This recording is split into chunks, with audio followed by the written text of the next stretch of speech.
شان رمضان، اللہ کی رحمتوں کا خزینہ شان رمضان، بخشش و مغفرت کا، بخشش و مغفرت کا سفینہ شان رمضان، اللہ کی رحمتوں کا خزینہ۔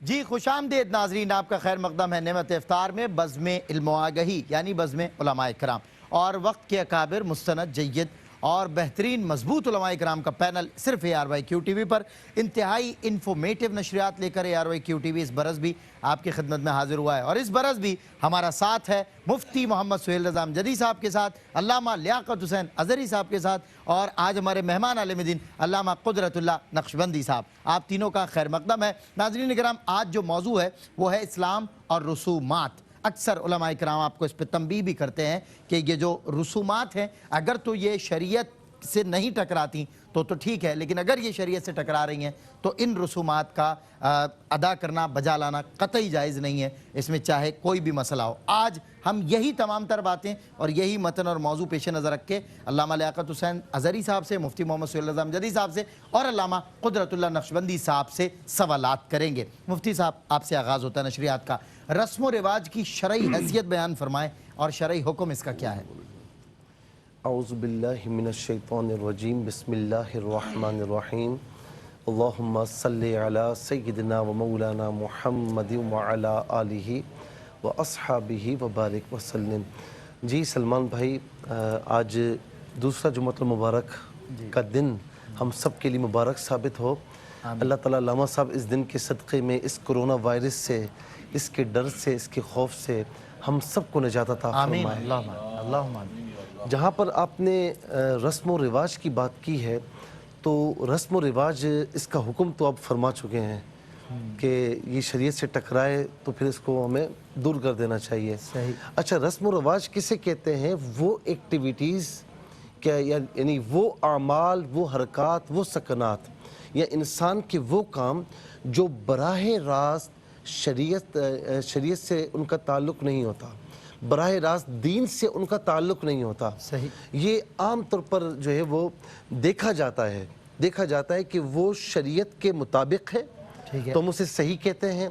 ہم دیکھتے ہیں کہ شریعت کے مطابق نہیں بلکہ شریعت مطالعہ کے اگینسٹ ہے تو پھر ہم اسے رد کرتے ہیں، اچھا، جہاں پر لغویات پر مشتمل رسومات ہوتی ہیں کہ نہ شریعت میں اس کے لیے کوئی حکم موجود ہے نہ اس میں منع ہے تو ہم اس کے بارے میں خاموش رہتے ہیں اور اس کی ترغیب نہیں دیتے۔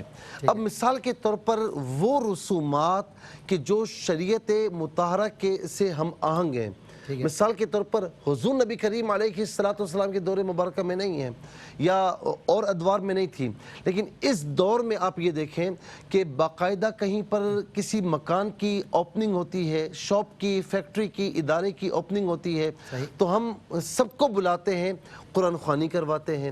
یہ ایک رسم بن چکی ہے، رواج بن چکا ہے۔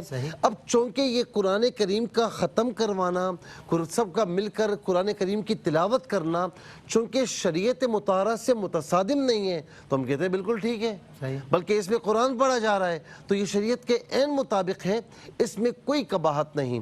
اسی طریقے سے مروجہ، جس طریقے سے بخاری شریف کا افتتاح ہوتا ہے، بخاری شریف کا اختتام ہوتا ہے، چونکہ یہ ایک رسم و رواج بن گیا ہے آج کل کے دور میں، اور چونکہ اس میں کوئی شریعت کے متصادم بات نہیں ہوتی، شریعت مطہرہ سے ہم آہنگے، احادیث کی بات ہوتی ہے، میرے آقا علیہ السلام کے اقوال کی بات ہوتی ہے، تو ایسے رسم کو، ایسے رواج کو شریعت مطہرہ منع نہیں کرتی بلکہ اسے جاری رہنے دیا جائے۔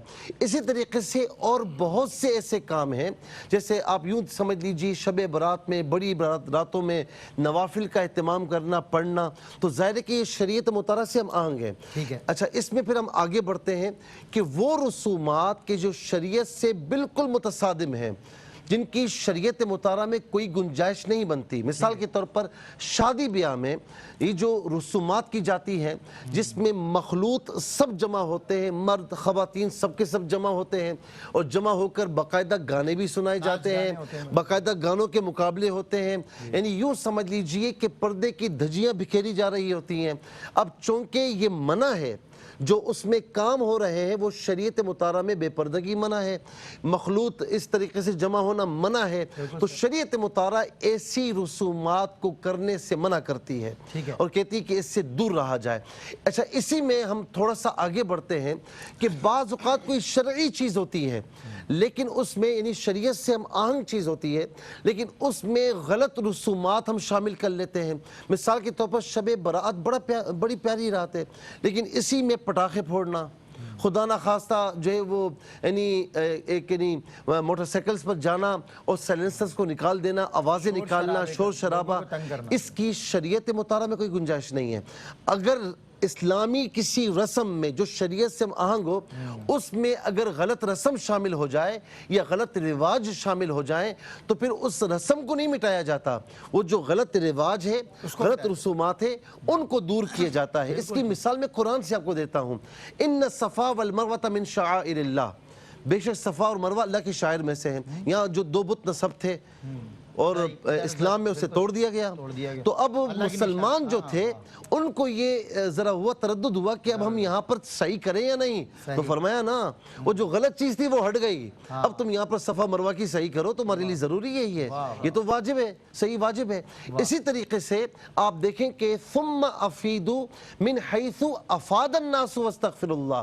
اچھا, کفار کیا کیا کرتے زمانہ جاہلیت میں حج میں کہ بجائے عرفات کے مزدلفہ میں ہی رہ جاتے کہ بھائی یہ ہماری خاص جگہ, ہم وی آئی پی لوگ ہیں, ہمارا جو وقوف ہوگا وہ مزدلفہ میں ہوگا. تو اللہ رب العالمین نے کیا کیا, حج سے منع نہیں فرمایا, عرفات سے منع نہیں فرمایا, ان کی جو غلط رسم تھی اس کی تردید فرمائی کہ ثم افیدوا من حیث افاد الناس, کہ تم بھی وہیں سے لوٹو جہاں سے عام لوگ لوٹتے ہیں, جو یہ وی آئی پی کلچر ہے اسے ختم کیا جائے. پھر فَإِذَا قَضَيْتُم مَنَاسِكَكُمْ فَاذْكُرُوا اللَّهَ. کفار مکہ کیا کرتے تھے جب حج سے فارغ ہوتے نا مناسک سے, تو وہ مکہ مکرمہ کے پاس, خانہ کعبہ کے پاس جمع ہوتے اور اونچی اونچی آواز میں میرا باپ یہ تھا, میرا دادا یہ تھا, میرے آباء و اجداد یہ تھے, میرا پردادا یہ تھا, اپنے آباء و اجداد کی تعریفیں بیان کرتے.